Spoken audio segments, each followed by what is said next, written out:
Hey everyone. So next question is when 1200 ml air is in the lungs, it is called. जब हमारी lungs के अंदर 1200 ml air होती है तो उसको क्या बोलते हैं? Residual volume, inspirated reserve volume, vital capacity और tidal volume.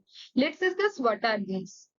So if we discuss about the residual volume, so volume of air remaining in the lungs at the end of maximum expiration. जब हम maximum expire कर चुके हैं तो वो volume जो हमारे लंग्स के अंदर बचती है उसको क्या बोलते हैं? रेजिडुअल वॉल्यूम बोलते हैं।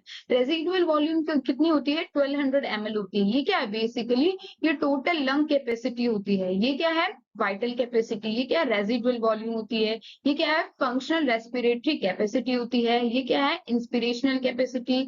ये क्या है? Reserve volume, expiratory reserve volume, tidal volume और inspiratory reserve volume. Basically these are the volume that form the total lung capacity. So कितनी होती है रेजिडुअल वॉल्यूम? 1200 ml होती है। If we discuss about the inspiratory reserve volume, और इसको कैसे denote करते हैं? IRV, the extra volume of air that can be inspired over and above the normal tidal volume. ठीक है, ये जो क्या ये इंस्पिरेटरी रिजर्व वॉल्यूम होती है, ये कौन सी वॉल्यूम होती है? जब हम क्या करते हैं, वो वॉल्यूम जो इंस्पायर करते हैं हम, और वो नॉर्मल टाइडल वॉल्यूम से ज्यादा होती है। When person inspire with full force, जब कोई पर्सन होता है वो फुली फोर्स से इंस्पायर करता है तो वो कौन सी वॉल्यूम होती है? इंस्पिरेटरी रिजर्व वॉल्यूम होती है। कितनी होती है वो? 3000 ml होती है वो। बेसिकली इंस्पिरेटरी रिजर्व वॉल्यूम कितनी होती है? 3000 होती है। If we discuss about the vital capacity, the maximum amount of air a person can expel from the lungs after the filling of the lungs to their maximum extent and then inspire to the maximum extent. ठीक है, ये कौन सी maximum amount होती है air की? जब कोई person है वो एक्सपेल कर दे, जितनी भी एयर है उसको एक्सपेल कर दे लंग से, और मैक्सिमम एक्सटेंट में वो एक्सपायर कर दे। ठीक है, तो उसको क्या बोलते हैं? Vital capacity. वो जो बचती है वो कौन सी होती है?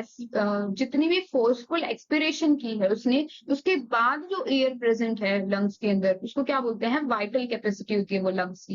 वाइटल कैपेसिटी अगर हम बात करें तो 4600 ml होती है। और वाइटल कैपेसिटी किस किस का मिक्सचर होती है? सम होती है IRV का, इंस्पिरेटरी रिजर्व वॉल्यूम का, टाइडल वॉल्यूम का और expiratory reserve volume. Inspiratory reserve volume जितना फोर्सफुल एक्सपायर किया है हमने, इंस्पिरेटरी रिजर्व वॉल्यूम कितना फोर्सफुली हमने इंस्पायर किया, expiratory reserve volume forceful expiration के बाद टाइडल वॉल्यूम कितनी बचती है। ठीक है, टाइडल वॉल्यूम क्या है? इन दोनों के बीच का जो होता है वो क्या होती है? टाइडल वॉल्यूम होती है।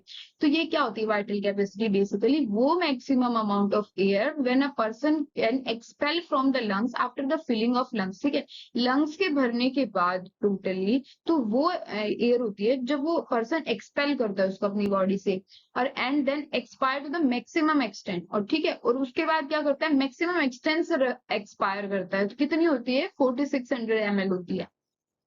If we discuss about the tidal volume denote कैसे होती है? VT से डिनोट होती है। वॉल्यूम ऑफ एयर इंस्पायर और expire with each normal quiet breath. ये टाइडल वॉल्यूम क्या होती है? जब हम नॉर्मल इंस्पायर और एक्सपायर करते हैं वो वाली एयर होती है। इसकी कितनी वैल्यू होती है? 500 ml होती है अडल्ट मेल के अंदर। ठीक है, so these are basically the graph of these respiration. ये क्या होती है? Inspiratory reserve volume. ये क्या होती है? टाइडल वॉल्यूम होती है। ये इंस्पिरेशनल कैपेसिटी होती है कि इतनी कैपेसिटी तक हम इंस्पायर कर सकते हैं बस। और ये वाइटल कैपेसिटी होती है। फंक्शनल रेजिडुअल कैपेसिटी होती है इतनी, 1000 से लेके ओनली 2400 तक। एंड ये टोटल लंग कैपेसिटी होती है। ठीक है, ये टाइम है और ये लंग वॉल्यूम्स हैं। If we discuss about that when 1200 ml is air in the lungs, it is called. तो कौन सी थी जिसके अंदर 1200 ml एयर मिल रही थी? तो दिस इज रेजिडुअल वॉल्यूम। ठीक है, कौन सी थी जो जिसके अंदर 1200 ml मिल रही थी? Residual volume. So your first option is correct. I hope you all understand these four options. Thank you.